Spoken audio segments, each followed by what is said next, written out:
Coming up on today's edition of the Locked On Raiders podcast, the Raiders do it for the third time in a row, 27-20, the victory over the Chargers. They're now 5-7 on the season. We'll talk about the game. We'll talk about how it all unfolded. We'll take you inside Allegiant Stadium, and we'll take you inside the Raiders locker room as well. Lots to get to on today's show. Very excited about it on this Monday, Victory Monday, December 5th, 2022.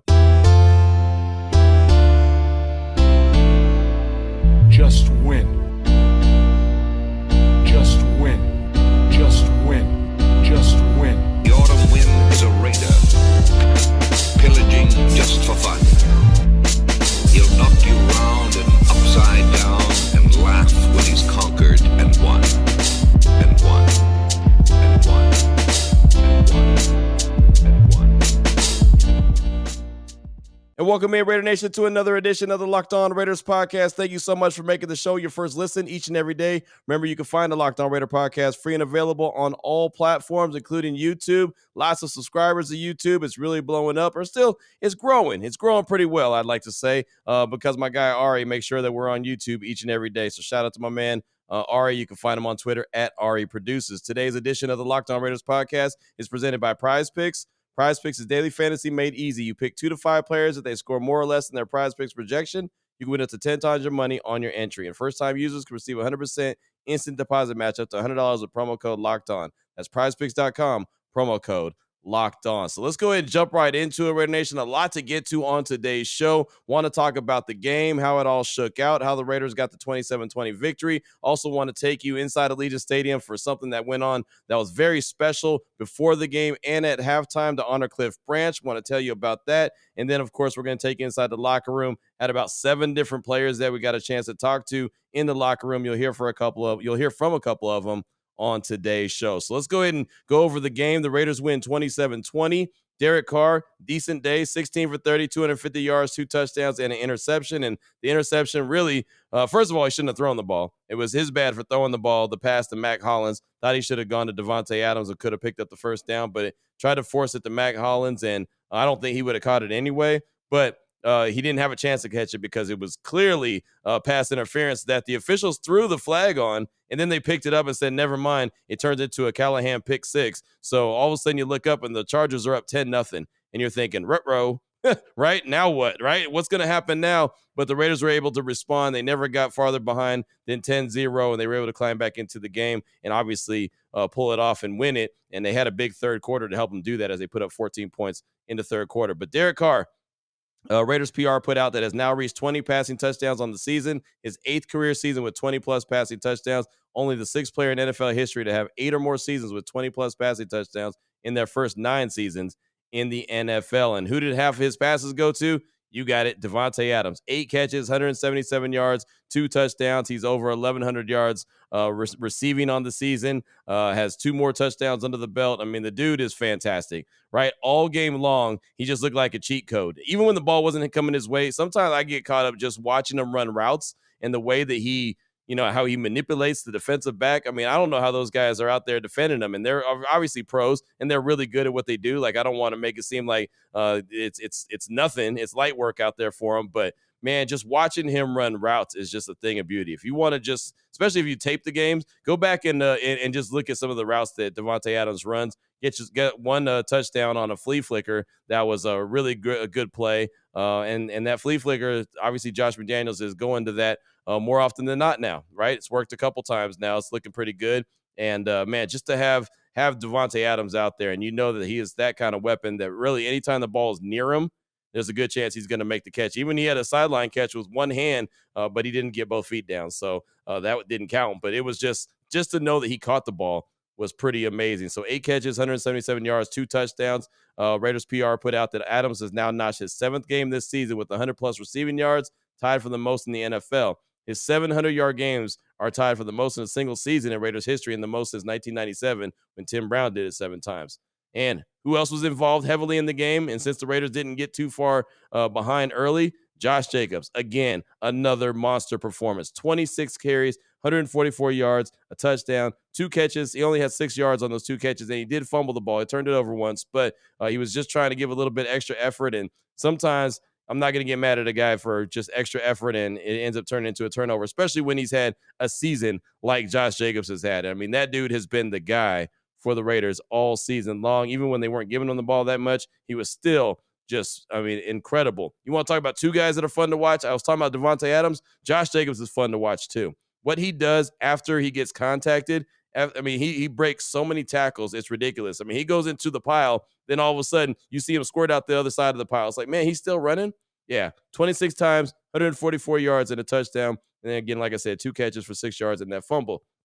For Josh Jacobs, the Raiders PR put out, Jacobs has now surpassed Marcus Allen, 1,236 yards for the most rushing yards through 12 games in a season in franchise history. Think about that. I mean, you're up there talking about Josh Jacobs in the conversations with Marcus Allen when it comes to great things done in Raiders franchise history. That is incredible. And look, it's only 12 games.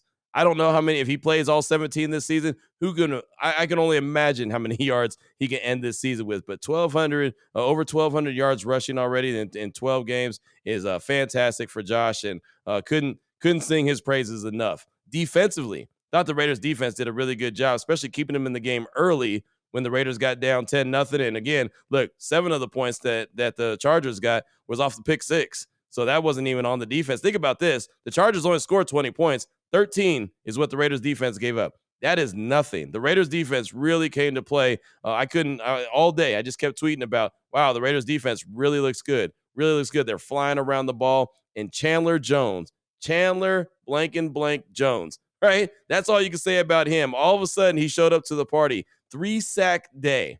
And he probably could have had 5. I mean, he was right there. The Raiders had 5 as a team, but it looked like Chandler Jones could have had 5 himself. He was right there, really close on the other 2. But man, it was great to see him finally have himself a game when he hears all the noise. He sees all the tweets. He knows that, Raider Nation is upset, calling him a bust of a free agent signing because he hasn't done anything. And look, one game doesn't cure all. But I'll tell you what, they needed to have it. The Chargers offensive line was shaky, and Chandler Jones took advantage of it. And he had himself a big, big day. Chandler Jones, 3 sacks. Raiders PR put out Chandler Jones notches his 3rd sack of the day, a single game season high for a Raiders defender. He's recorded 3 sacks or more in 5 games since entering the league in 2012, tied for the 5th most in the NFL over that span. Of course, this is the first year that he's with the Raiders. Again, the Raiders had 5 sacks on the day. Matthew Butler, Cleve Farrell combined for a sack. Isaiah Polomoa had 1. Chandler was almost there on that one. So, I mean, this was the Chandler Jones defensive game, right? The defense played really well as a unit, but Chandler Jones really, stepped his game up and had a hell of a day. And, oh, by the way, you know who didn't have a hell of a day? You know whose name didn't appear in the box score? Khalil Mack. Khalil Mack had about 3 assisted tackles on the game, and that was it. That was it. You want to give the Raiders offensive line, got to give the Raiders offensive line a lot of credit, right? I mean, Colton Miller had himself a day. This is 2 weeks in a row where the offensive line is doing really well, looking like they're really starting to come together. And for them not to give up any sacks and really keep Derek Carr very clean, that was a hell of a performance. And of course, blocking for Josh Jacobs running downhill. Again, if you go for 144 something yards, and the Raiders ran for 154 yards, which is exactly what the Chargers were giving up every game.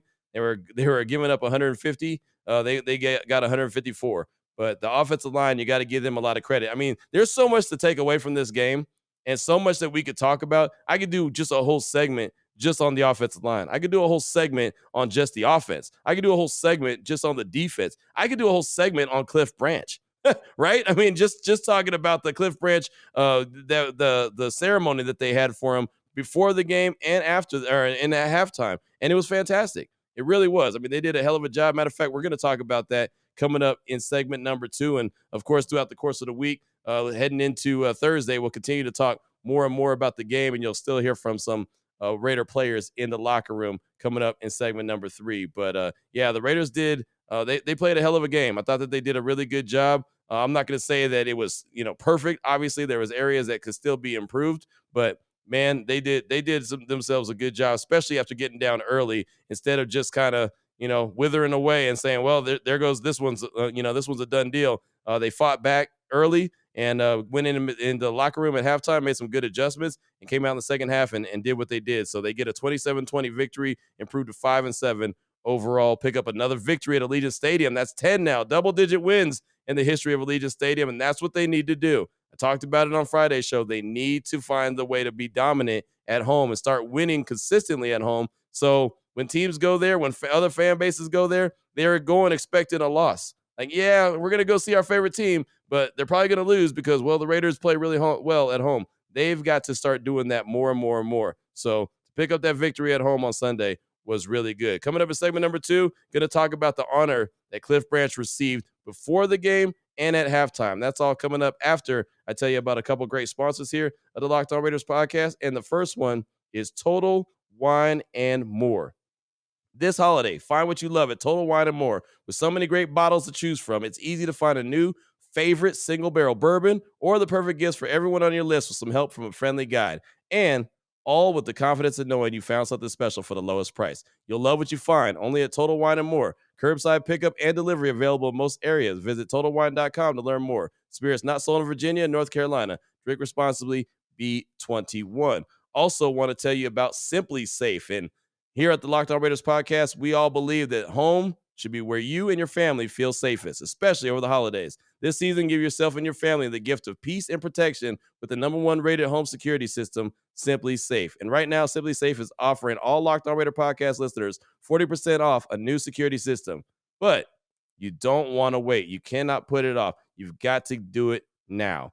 In an emergency, 24/7 professional monitoring agents use Fast Protect technology exclusively from Simply Safe to capture critical evidence and verify that the threat is real, so you can get higher priority police response. Simply Safe is whole home security with advanced sensors for every room, window, and door. HD security cameras for inside and out, smarter ways to detect motion that alert you only when a threat is real, and even hazard sensors that detect fires, floods, and other threats to your home. 24/7 professional monitoring service costs under $1 a day, less than half the price of a traditional home security system. With top-rated Simply Safe app, stay in complete control of your system, arm or disarm, unlock for a guest, access your cameras, adjust system settings anytime, anywhere. Don't miss your chance to save big on my favorite security system. Get 40% off any new system at simplysafe.com/LockedOnNFL today. That's simplysafe.com/LockedOnNFL. There's no safe like Simply Safe. All right, Raider Nation, here we go. Segment number 2 of today's Locked On Raiders podcast. As much as I want to continue to talk about the game and talk about all aspects, I mean, I could really break it down segment 1, 2, and 3, offense, defense, special teams, right? I mean, really, we could do it just like that. But I want to take a step away from the game and talk about the Cliff Branch honor. I thought it was incredible. There's a lot of shows and a lot of performances that happen at halftime at Allegiant Stadium that are fantastic. They always have all kind of musical acts come in, and I think they do a really good job. But this honor that Cliff Branch received was fantastic. And I kind of feel like it's my job to, if I'm going to be at the game, to be able to bring you all the sights and all the sounds, right? And of course, if you're sitting at home watching the game, you're not going to see what's happening at halftime. And I don't know, I didn't get to see the broadcast, obviously. I don't know if they showed parts of it or showed a little bit of it on the TV broadcast, but man, I've got to talk about it. And I've got to tell you exactly how it all shook out. Now, I wasn't even aware of what was all going to happen. I did know before the game that the Cliff Branch bust was going to be shown. His name and number were going to be put up on the Hall of Fame wall that they have right outside of Section 206. Like, I knew that was happening. That happened with Richard Seymour a couple of weeks ago. So I knew that was going to go on. I thought, okay, great. You know, Elaine Anderson, the sister of the late, great Cliff Branch, is going to be there, and she's going to, receive his ring. And so I knew that was going to happen as well. I was not prepared for everything that happened. Now, the bust and the number and the being put up on the Hall of Fame wall, that happened. It was about 12:30. It was supposed to happen around 12, but it got pushed back to about 12:30. That was cool. And, Cliff Branch's sister, Elaine, was there. Mark Davis was there. The Branch family, many members of the Branch family were there. Mark Davis, you could just see how proud he was. Man, that was his best friend. He was so excited to be there. Of course, had his white Raider jacket on, of course, and, just all smiles. And everybody was all smiles. It was really exciting. Raider Nation was walking by, seeing it. You hear them yelling Raiders. It was just a really good event. And Elaine Anderson, the sister of the late, great Cliff Branch, talked to us for a couple minutes following the showing of the wall and the bust right there outside of Section 206. Here's what Elaine Anderson had to say. What an amazing day. He's finally going to get his ring. He's going to get his just due. And I'm so happy. I'm very emotional. Before I wasn't emotional, but now it has come to an end that he gets his just due. I'm very emotional. And I know he's up there crying too. What does it mean to you that Mark Davis has really just taken your brother's memory and has cemented it here forever? Mark was Clifford's best friend forever. And he has proven that in every single way. They loved each other. That was a time they lived together. They were roommates. Mark would do the cooking and Clifford would do the cleaning. And so they're just going to be best friends forever. Mark said nobody could ever take Clifford's place. They were just meant to be the best of friends. Would you mind sharing just a quick story about your brother? Maybe that just a happy memory that you have with him that will live with you forever?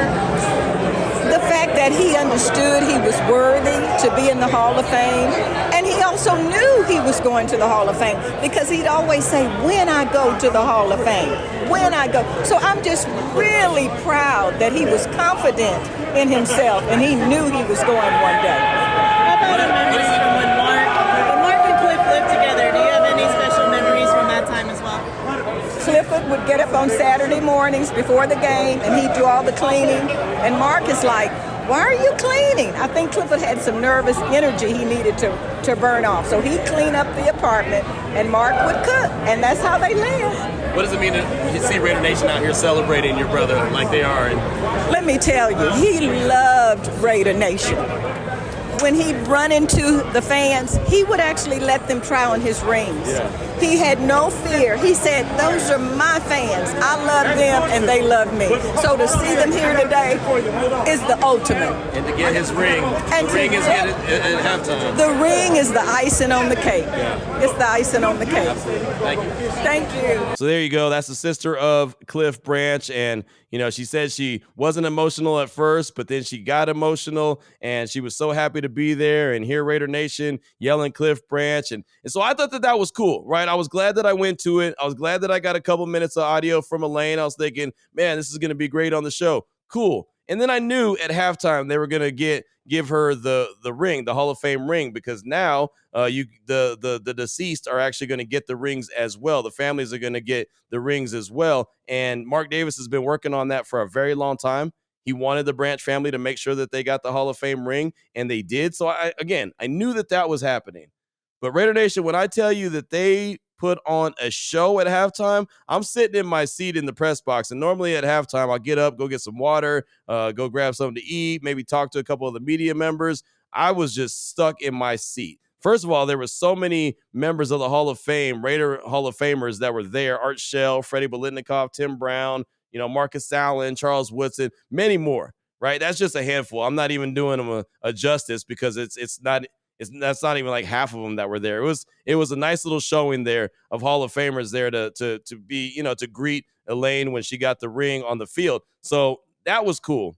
But man, they put this story together where it goes all the way back to when he was a child, and an old picture of him shows up on the Jumbotron, and then all of a sudden, some guys, there was 4 kids. I say they're kids. I'm in the press box, so I couldn't really tell how old they were, but four I guess teenagers or whatever. I don't know. Again, I don't know how old they were, but there's 4 different people that come out, and they're it's like a track meet, right? And they're reenacting. They're telling the story of Cliff Branch, and so they show these four guys come out and they line up at the 1 yard line, and it's like a 100-yard dash, right? I mean, again, it's a track meet that they're having, and so the one that's playing the role of Cliff Branch wins. Goes over, checks his time, gets pumped up and excited about that. But I mean, this is all going on, right? So they have the 100-yard dash happen, and then those 4 leave the field.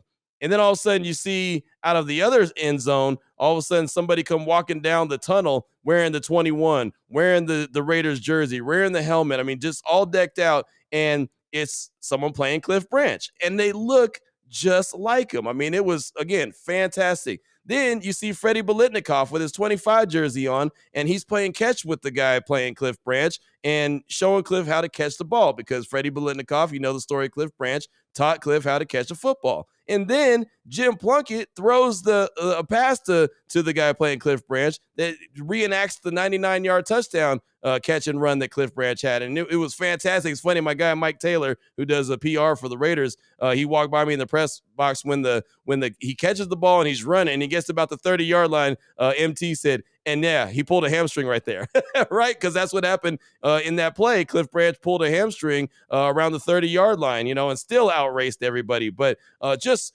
really well put together. Then Elaine receives the ring. The Hall of Famers are there. It was just, it was fantastic. I'm trying to get a hold of the Raiders so I can get the audio, because it was narrated really well by the guy in the press box, in the booth. The PA announcer, he did a very good job, narrating it and everything. I thought the whole thing was perfect. So I asked multiple people. They said that they're going to see somebody was rolling on it, because the Raiders really put a lot of thought into putting that whole Cliff Branch ceremony together. And you know what?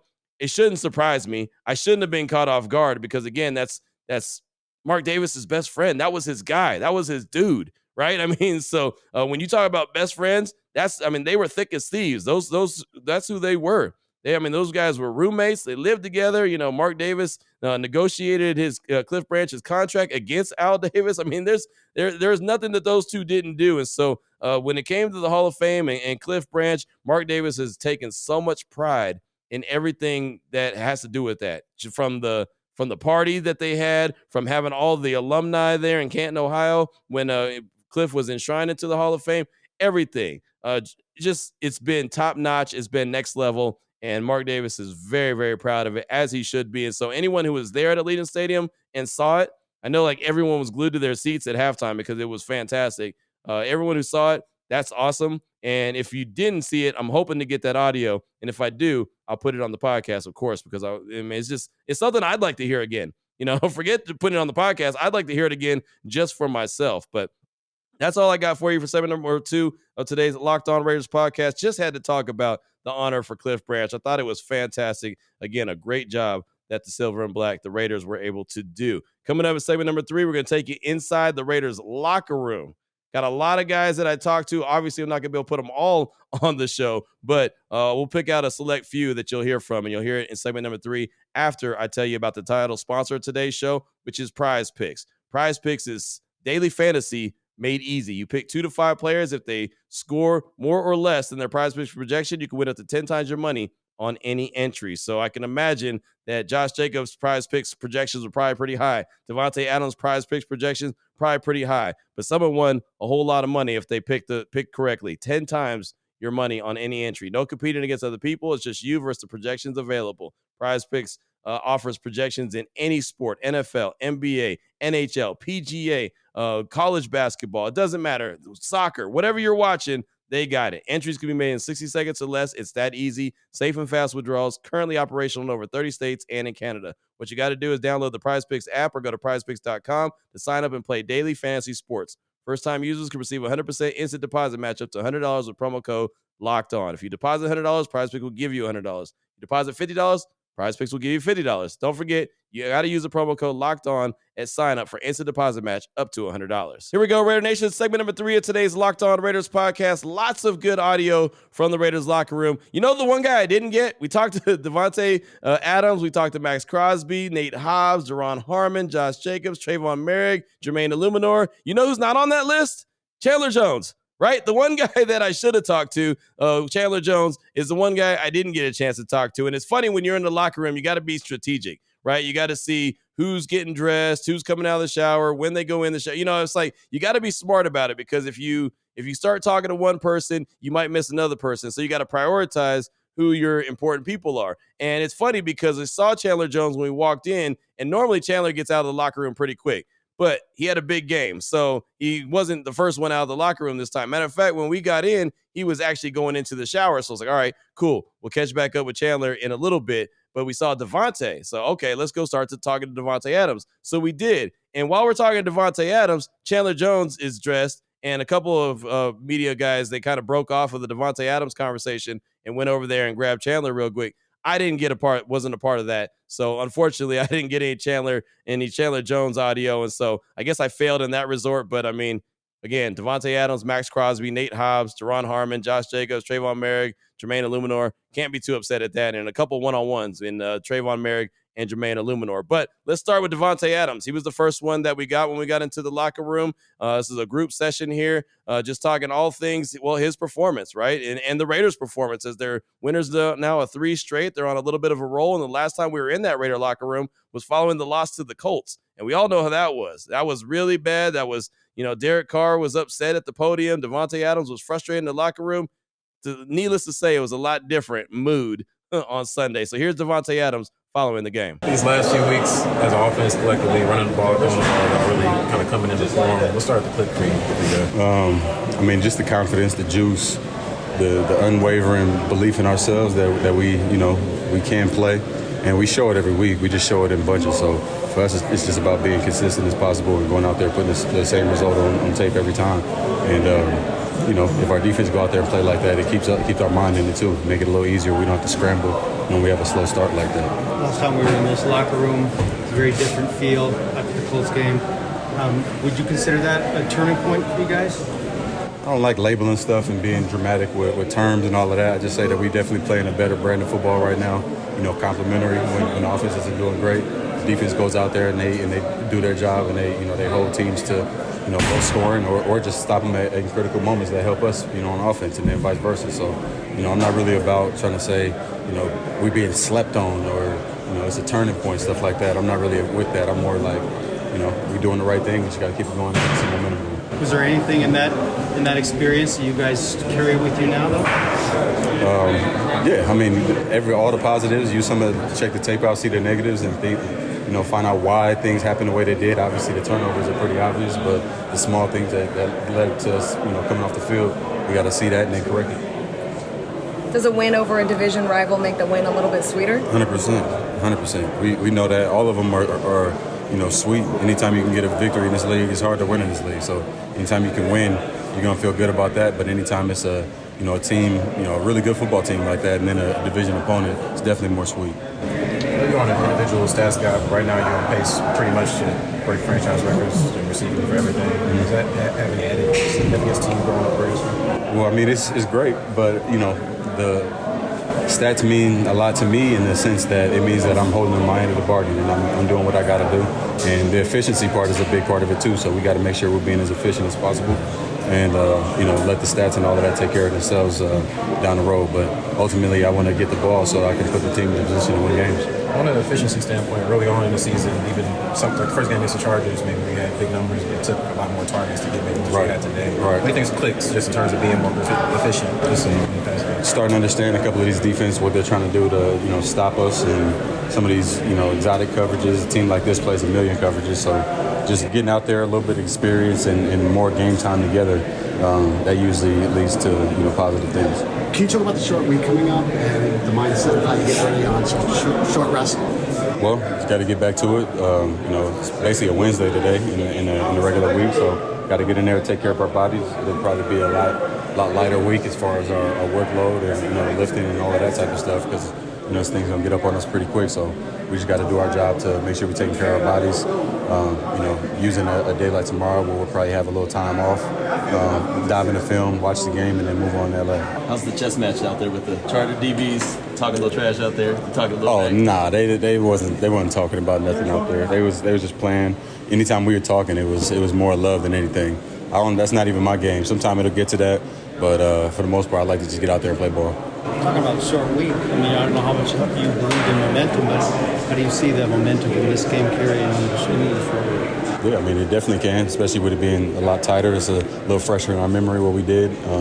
So just got to go and use some of the things that we did. And there's some momentum that you can take from negative things too, and then turn those into positives. So if everybody got the right mindset and get ready for this quick turnaround, we'll be able to go out there and hopefully come back with another victory. That's the plan. There's Devante Adams following the game, preparing now for Thursday. It's a quick turnaround. They've got to go look at some film, rest up their bodies, and then get ready for Thursday as they make the trip to L.A. to take on the Rams. Now, I did have a couple one-on-ones, including with safety Trayvon Moehrig. Got an opportunity to talk to him, and Trayvon Moehrig is a guy, I've said it many times, that I like him a lot. I liked him at TCU. I liked what he did last year with the Raiders, but he had regressed. He had regressed a little bit this year. It was a little disappointing. I don't know if it was Pat Graham's scheme. He was struggling to pick it up, what the case was. But he played really well on Sunday. He did really well on Sunday, and I feel like this is 2 weeks in a row where he's getting better. Now, he still hasn't come up with a turnover. He had a couple opportunities against Seattle, but didn't come up with any turnovers and didn't come up with any on Sunday against the Chargers either. But, again, I think he's playing a lot better the last couple of weeks. So maybe he's actually starting to get 100% healthy. I don't know what it was, but he's playing better. So that's a good sign. Hopefully he can finish off the season really strong. So in the locker room, I got a chance to catch up with Trayvon Moehrig. Here with Raider safety Trayvon Moehrig, and Trey, three wins in a row. You know, Devante mentioned a few weeks ago you guys weren't having fun. How much fun is this winning 3 in a row? It's fun, man. We're just showing up every week with, just new energy, with a new mindset. Just trying to do our job the best we can, winning our one-on-ones for our brother, on the other side of the ball. So, well, the defense was playing lights out today. Did you guys keep feeling that energy, knowing that, hey, we get the ball back, we got Devante and Josh running downhill? Oh, yeah, we knew the offense was going to do their thing, so our thing was just, start every drive fresh, come out there, start every drive with 2 claps in the Ric Flair, get our juices going. Yeah. And that's what we did today. So, what'd you see from that defensive line? I mean, it's a lot easier to play safety when that defensive line is getting home as much as they were. Yeah, it was. I mean, in the post, and you see those guys up front doing their thing into the quarterback. It's a good feeling when you're back there and know you don't really have to worry about it that much. How about the Horned Frogs in the playoffs? Yeah, come on now. I doubted us. I didn't think we were going to be there, but we're here, man. I'll be honest, I didn't think that they were going to. I thought they were going to do what they do in the Big 12 all the time and say, no, they're not going to put them in. No, but this year they did their thing, man. I'm happy for them, man. Shout out to the boys in Funky Town. Shout out to the new head coach, man. They're doing their thing down there. They're doing a really good job. Final question for you. It's a short week. How do you turn this thing around real quick? Man, we just got to, I want to say just forget about this, but, we just got to focus on the Rams this week, get our bodies right, and then just prepare the best we can. And as quick as we can. So there he is, the proud TCU Horned Frog right there, and TCU makes it into the college football playoffs. And Raider Nation, I'll tell you, I did not think that was going to happen. And then I really didn't think it was going to happen after they lost the Big 12 championship to K-State. But I guess that going to overtime and making it as close as they did, the committee said, hey, we're going to put them in. I give them a lot of credit. I didn't think it was going to happen, but they got in representing the Big 12. I'm not mad at that at all. One more. I got about time for one more. Let's go Nate Hobbs. Nate Hobbs made his return to action on Sunday. He had been out since week 5, so it's already week 13. So I mean that's a long time that he missed. That was 7 games that he missed. He played in 6 games in between, 7 weeks, but 6 games in between the last time he had played. So there was a little rust there. You can see it was a little rusty here and there, but I mean he was there making tackles. He was very physical, as he always is. He was very important on that last one of those last drives that the Chargers had on a 4th down. They went 4th and I think 11 and threw a ball, and Nate was in really good coverage and helped knock the ball out. So that was an incompletion, got the ball back to the Raiders. Josh Jacobs runs for a couple first downs. The Raiders give it back to the Chargers, but they only had like 20 seconds left when the game was over. So Nate, I think, did a really good job, but I'm sure, and you'll hear it in his voice, he was happy to be back out there with his fellas. So here's Nate Hobbs starting off just talking about the defense and why they're starting to all of a sudden come together. We just play together. We know each other's strengths, and we know where we got to help each other out. So. Could you just talk about your role in that last play, when you were able to stay with him? Yeah, I just compete. That's what I like to do. Mm-hmm. So I just competed to the end of the play, honestly. Nate, you told me earlier in the week you felt like you were at a 2%. I know you were kidding, but how'd you feel out there today? I felt great. Honestly, didn't even think about my hand. I just went out there, and like I was telling all the other guys, competed. That's what I like to do. That's all I tell myself every play. Just win it down, compete. So that's what I did every play. Can you kind of take us through that play on the fumble recovery, kind of what went through your head, how they come about? I was running to the ball. I think good things just happen when you run to the ball. And one of our guys, I ain't gonna lie to you, I don't even know who hit it out, but I just do, of course, playmaker. Got the ball out. I seen the ball rolling around. 3 people had a chance, and she wanted me. You know what I'm saying? She told me I'm playing. I just scooped the ball, tried to make something happen. I'm trash for the return. It is what it is. Did you guys talk in the secondary about what Keenan Allen said? Is that a factor at all out there? Barbecue chicken. That's all I got to say. That's all you have to say, right? Barbecue chicken. I know this was your first one back, but the last 3 weeks, what have you seen out of the defensive line, and just how has that kind of changed things? Man, they game changers. You know what I'm saying? We all knew they could play at that level when they're on and when they want to. When we playing as a defense, can't nobody stop them. We were really hard to stop. So. How nice was it to see Chandler Jones get after it? Man, Chan, like what y'all don't know, Chan brings that energy every day. You know what I'm saying? Max might get all the love, all the publicity, all the, you know what I'm saying, cameras, stats, but Chan is there every game. He plays with that motor every day. You know what I'm saying? I just think they complement each other so well. And I'm just honored to, you know what I'm saying, play with those guys. I feel like those are two potential Hall of Famers. So. Wins are nice, but how much nicer is it when it's over a division, right? Man, you just said it. You answered the question for me, you know what I'm saying? It's so much. It's just a great feeling to know we went out there, competed with a hell of a team, you know what I'm saying? And we got that in us to compete with anybody, I feel like. So. You had I don't know if you know this, but you had one of your better games in the season opener despite the loss. 9 tackles, 2 for a loss, forced fumble, and then you had the pass breakup at the end of the game. What is it about facing this team even without some of the better players? I mean, I don't know. I just like to compete, and I know they're a great team. They got great players. We division rivals, you know what I'm saying? Both historically California teams, so it's a different feel playing those guys. I love competing with them. It just brings the best out of me. Now you got a short week. Got to go back to California, back to LA, play the Rams. How's the turnaround? How's the quick turnaround for you? That's just pro sports. You know what I'm saying? You look at every sport. Always, at some point in time, going to be a quick quick turnaround in the season, and this is what we do. You know what I'm saying? So I know this team. We're going to handle it exactly how we need to, and come with our mental ready to go tomorrow. Quick turnaround, so it don't matter. how much were you fighting to get back in time for this game? Man, honestly, I was fighting to get back every game, you know what I'm saying? But it just happened to be this game, and I'm just grateful to God, all glory to God. He got me healthy and just got to compete with my brothers. What's the verse tonight? I didn't read this today, but I'm going to go with, I think it's, give me a second. Psalms 4 and 3. Be steadfast and immovable. And I like to be steadfast and immovable in the Lord's word. Really just sit and wait for him. And he tell me where to go. He got my steps. So there was Nate Hobbs following the game right there, and you could tell he was in a good mood and just happy to be back out there. And I think that that's really important, man, to get a guy like that back. Again, I don't know what this season's going to hold. They can only take it one game at a time, and the next game they have is up on Thursday. But right now, being on a 3-game winning streak, whatever they're going to do, they got Nate Hobbs back, and that's a good thing because he's a playmaker. I talked about it quite a bit, that there's guys on defense in the league that make tackles, and there's a guys in the league that make plays. And the Raiders need more guys to make plays, and they had guys make plays on Sunday. Deron Harmon made a play, knocking the ball out. Nate Hobbs picked it up, recovered the fumble, returned it a couple yards. Chandler Jones made plays on Sunday, right? I mean, there's guys that were making plays. Jerry Tillery, I could do a whole segment on Jerry Tillery. That was a big pickup that the Raiders got from the Chargers after they waived him, and the Chargers could clearly use a guy like that now. Obviously, they had some kind of issues going on. Sound like I don't know, it's some philosophy, differences in philosophies or whatever the case may be. Just didn't sound like that they were getting along too well in the locker room with Jerry Tillery. And I think he's a big pickup right now for the Raiders. And you saw his presence being felt on Sunday. So, I mean, there was guys that were out there making plays, and that's a big deal. The Raiders need to get more guys out there making plays. So you heard from Trayvon Moehrig, you heard from Nate Hobbs and Devante Adams. Still have Max Crosby, Deron Harmon, Josh Jacobs, Jermaine Illuminor had a one-on-one with him.